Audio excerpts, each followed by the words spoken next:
Hey everyone, it's Kyle Abbott, Bachido Shamisen Webinars. Hope you've been having a great week. I know I have, practicing and whatnot.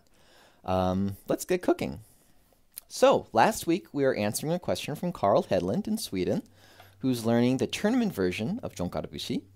He is at this section, the chirichiri section. And he's wanting to learn the phrase, section that comes after that, which is when the rhythm is held on the ichi-no-ito and melodies and such are done on the san-no-ito, like this.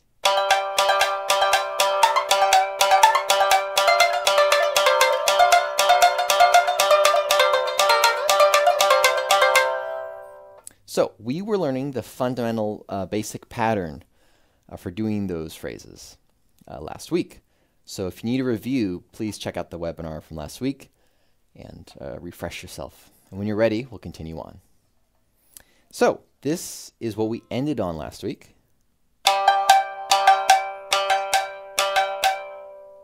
Now you should be able to do that comfortably and a bit faster. Now we'll continue by adding in a hajiki, like this.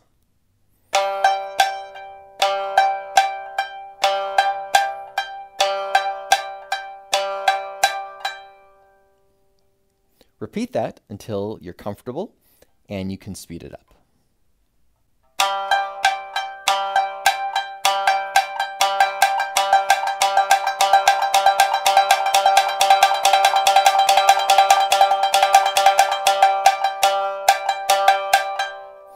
Do your best to make that hajiki come out very clear and snappy. As you can imagine, it's kind of hard keeping this consistent while being mobile, moving up and down. But practice and you'll get it. So let's incorporate that into the phrase that we were doing last week.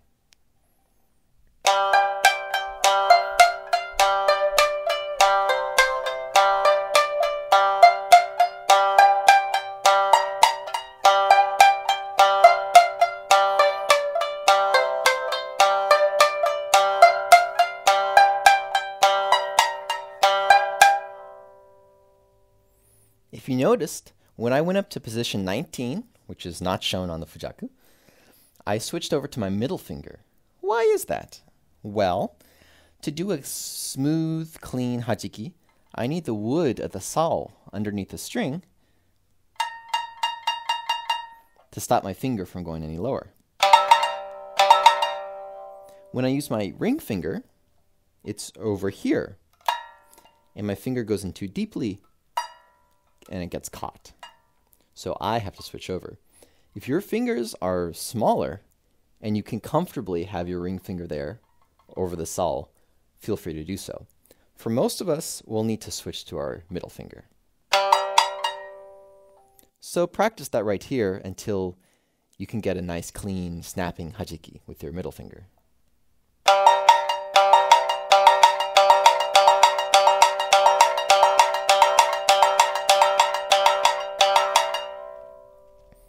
This too will be difficult to switch from the ring finger to the middle finger and back again. So let's bring in a little drill here. Repeat this pattern on position 16 3 times, and then move up to position 19, switch to the middle finger, and repeat 3 times, and back and forth.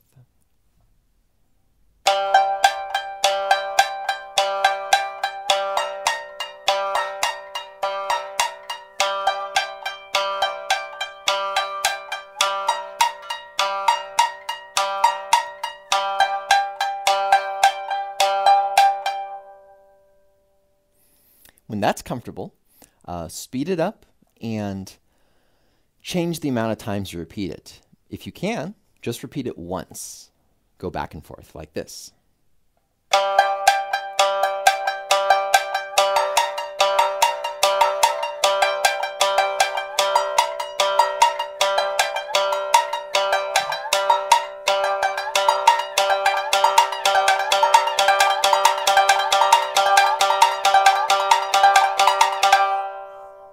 that requires the hand being very relaxed and loose.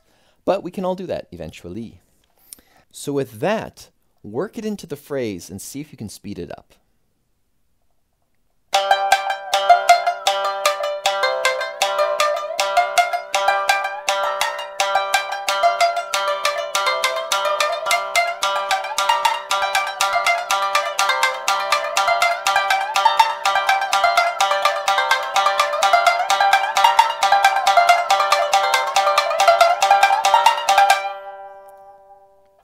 Any speed, again, faster is not better. It's just whatever is your limit. That's where you should go. So this is one of 3 main techniques used in this section of Jonkara Bushi. So practice it over the course of the week, and next week we'll learn the second main technique. What we just learned is difficult, so it should give you a lot to work on. But if you find yourself already comfortable with it and want a little extra challenge, that's great, and this is what we can do. With the phrase that we've been doing, mix it up a little bit. Maybe change the order of the notes, hold on to notes longer, like repeat the technique.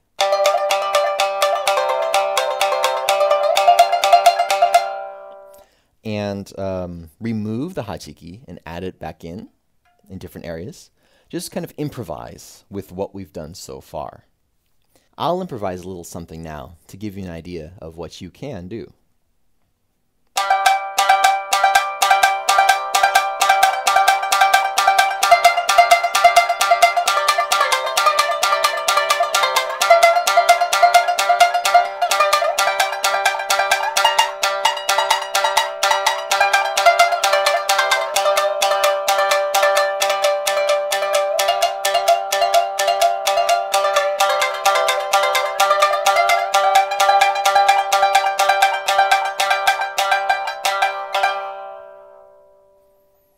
And that was all just the top of my head, doing everything we've learned over the past 2 weeks, this week and last week.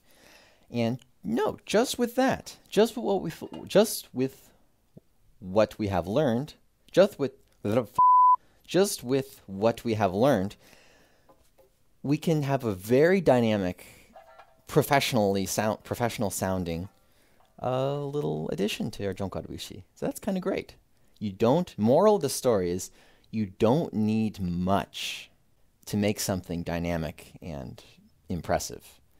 Just stick to some simple notes, change the order around, and do what feels right. This applies more to intermediate level players who are kind of wanting to get more and more fancy and thinking that that's the key to being awesome. But no, keep it simple, relatively. Okay, let's move on to another question. This comes from Tenten Canada in Canada. She wants to know how to make the hammer-on sound clear and sharp on the ichi-no-ito.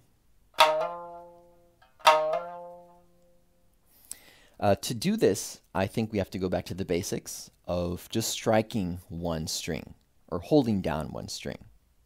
I don't know the physics of it, but I do notice that when the pad of my finger is fully pressed on the ichi-no-ito, the sound is much clearer than if it was only partially pressing down. And this is easier to do on a nagu-uta or Bachido Shamisen because the string is thinner, so easier to get your whole finger on it. Tsugaru Shamisen, the string is thicker, so it needs more pressure, I think.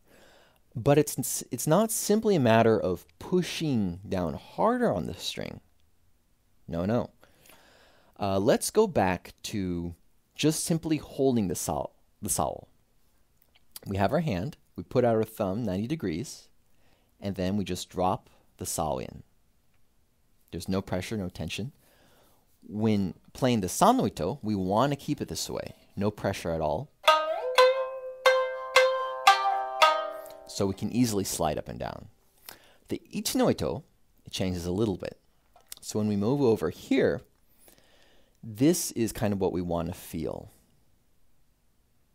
A little bit of squeezing in between the thumb and just above our knuckle, like right here.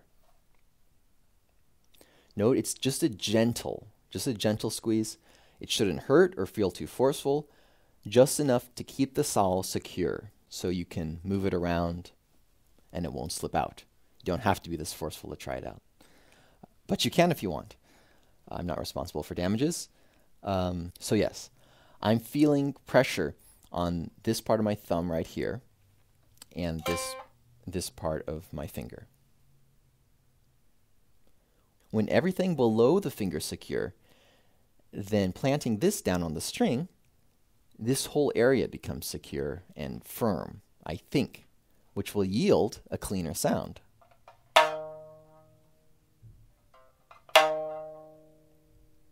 More so than if this was loose.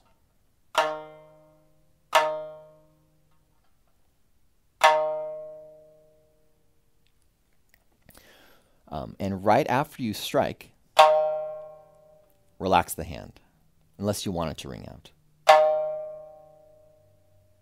When you're ready to move, relax the hand. So, to work on this, let's bring in a drill. It'll go like this.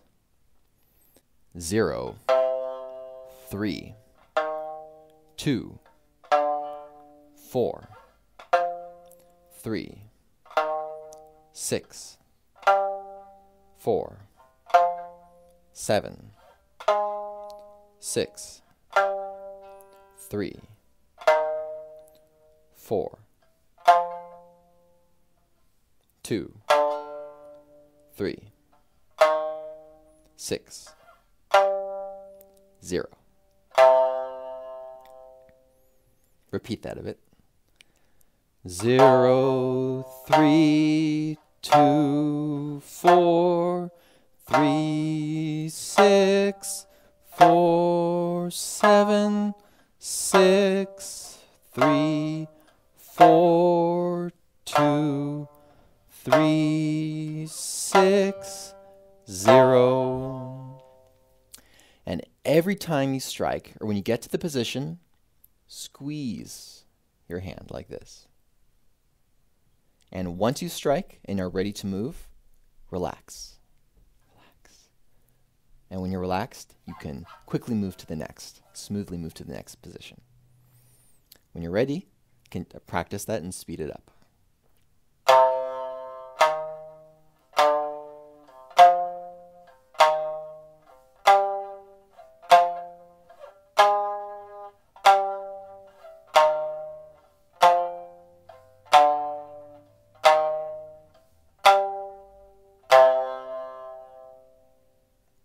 If you noticed, each time I squeezed, then I relaxed.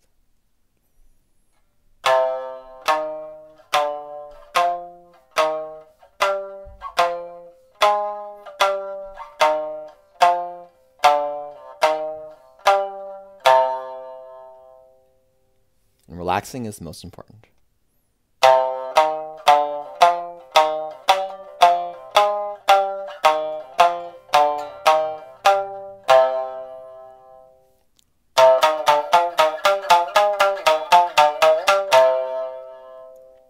And with that, work on this drill slowly until the squeezing, relaxing starts to feel comfortable. And I assure you, when this feels comfortable, even if your hand starts to slip or turn, you'll automatically keep this tension, this healthy tension. Like right now, my thumb is automatically, the tip of my thumb is automatically squeezing right here. So I still get a clear strike on the ichi-no-ito. Just as clear as if I was like this.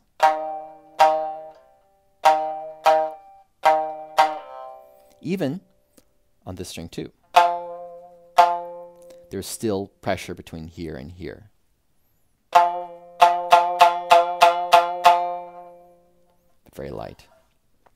So when everything is squeezed, solid, and secure, a clear hammer-on should come naturally. At last, I can bring in coffee. Think of the first strike as the freshness of the beans, the coffee beans. And then the hammer-on is the espresso that comes from those beans. If you have a high-quality strike, very fresh beans, then a delicious sounding espresso will naturally come from that. Assuming the instrument is in tune and the grind is tuned as well. They're very compatible analogies. And likewise, if the beans aren't fresh and the initial strike is a little off, that'll directly influence the outcome of the espresso. So make the first string, the first strike, clear, and everything that follows will most likely be clear as well. Let's wrap this up with a drill so we can practice our hammer-ons. First, sound the third position on the ichi-no-ito. Ring finger, hammer-on. Open ni-no-ito and then hammer the third position.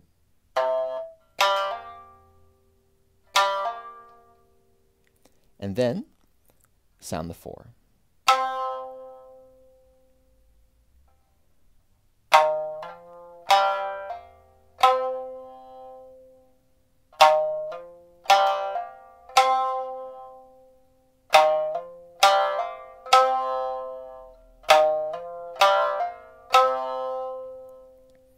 So your goal for this week is make every hammer-on and every strike clear as you can. And with that, I'm Kyle Abbott, and I will see you next time.